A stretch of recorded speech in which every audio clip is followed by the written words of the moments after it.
Magandang araw mga karelasyon.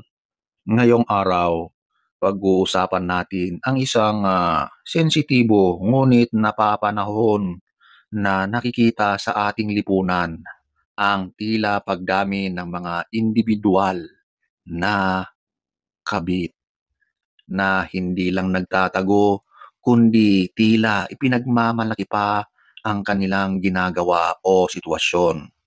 At kung minsan, mas matapang pa sila kaysa doon sa original na asawa. Bakit nga ba ito nangyayari? So, kung interesado kang malaman ang mga ito, panoorin mo ito. So, wag na tayong magpaligoy-ligoy. Number one, kawalan ng konsensya. Para sa ilang individual, ang moral compass ay tila wala na o malabo na. Wala silang pakialam sa maaring maging epekto ng kanilang kilos sa ibang tao, lalo na sa pamilya ng sinisira nila.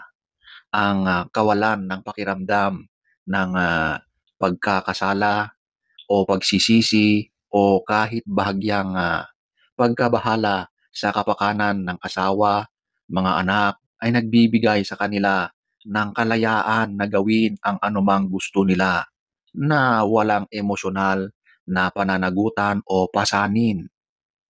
Kaya kapag walang pumipigil na konsensya, napakadali para sa kanila na gawin ito, na sila pa ang matapang, mayabang, walang kahihiyan. Para sa kanila, normal lang itong ginagawa nila dahil maling-mali na yung mindset nila. Walang konsensya.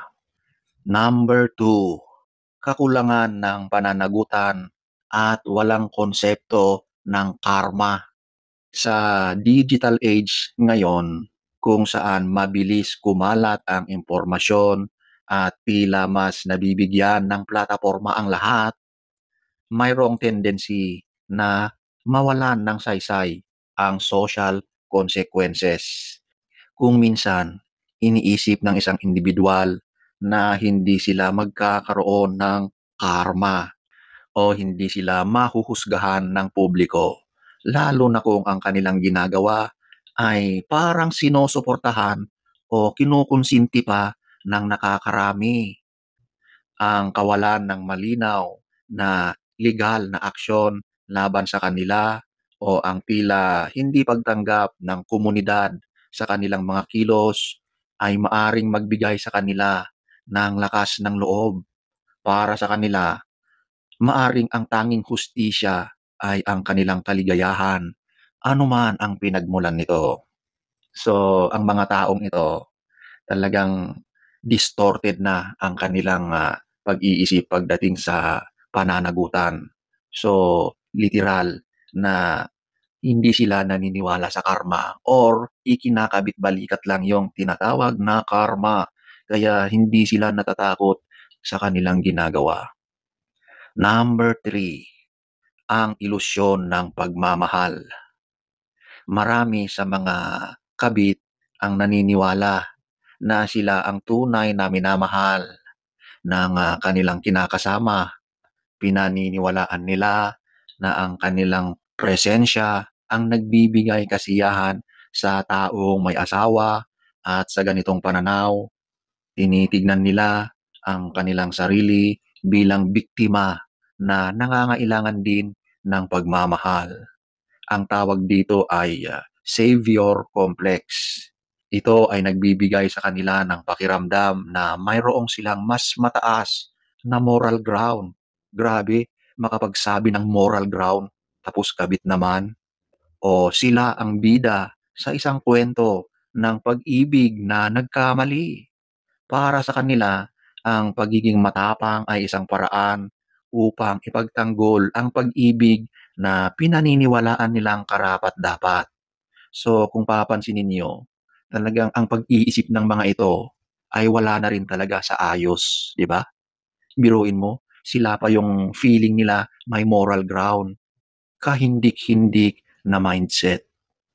Number four, kakulangan ng empathy at walang moral.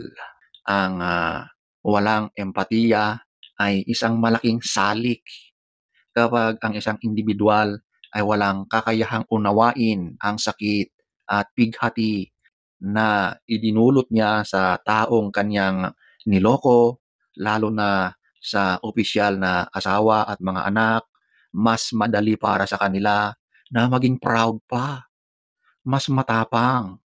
Ito ang tinatawag na moral disengagement, kung saan binibigyan nila ng katwiran ang kanilang mga kilos upang hindi makaramdam ng guilt o remorse. Binubuo nila ang isang narrative na sila ang biktima o na ang asawa ang may kasalanan kaya humantong sa ganong sitwasyon. Sa ganitong pag-iisip, mas madali para sa kanila na maging agresibo at ipagtanggol ang kanilang karapatan. So, sa umpisa pa lang makikita mo na mali talaga ang pag-iisip ng mga ganitong tao. Number 5, financial dependence at control. Sa ilang sitwasyon, maaring ang kabit ay financially dependent sa taong may asawa. So, ito na yung mga pumapatol sa mga ganitong tao dahil may pakinabang sila. Alam nilang matutugunan ang kanilang mga luho sa buhay. Kapag ang kanilang financial stability o lifestyle ay nakadepende sa relasyong ito, maaari silang magpakita ng tapang upang protektahan ang kanilang interest. Maaari rin itong gamitin bilang forma ng kontrol. Alam nilang may kapangyarihan sila dahil sa kanilang kaalaman sa relasyon at maaring gamitin nila ito para masiguro ang kanilang posisyon o upang makakuha ng mas malaking benepisyo. Ang ganitong dynamics ay nagbibigay sa kanila ng pakiramdam ng kapangyarihan na minsan ay nauuwi sa pagiging agresibo at matapang. Ang ibang kabit talagang ipaglalaban yan dahil sila ay nakikinabang. Number 6, dahil sa social media at ang pagnanais ng validation o para ma-validate, hindi natin maikakaila ang malaking impluensya ng social media. Nagiging plataporma ito para ipahayag ng lahat ang kanilang nararamdaman. At para sa ilan, ito rin ay paraan para makakuha ng validation at attention. Totoo yan. Kung napansin nyo, ang SOCMED ngayon, punong-puno ng mga tao na ang nais lang ay magkaroon ng attention at validation. Kaya kung ano-ano na ang pinaggagawa dyan. Kapag nakakita sila ng suporta mula sa kanilang mga kaibigan o followers, o kapag mayroong mga influencers na tila nagbibigay ng glamour sa ganitong uri ng relasyon, mas lumalakas ang kanilang loob. Sa social media, ang pagiging proud ay maaring isang anyo ng pagsuway sa traditional norms na minsan ay kinukonsinti pa ng ilang netizens. Ang mga dahilang ito ay komplikado at magkakaugnay. Hindi natin pwedeng ihiwalay ang isang dahilan sa isa pa.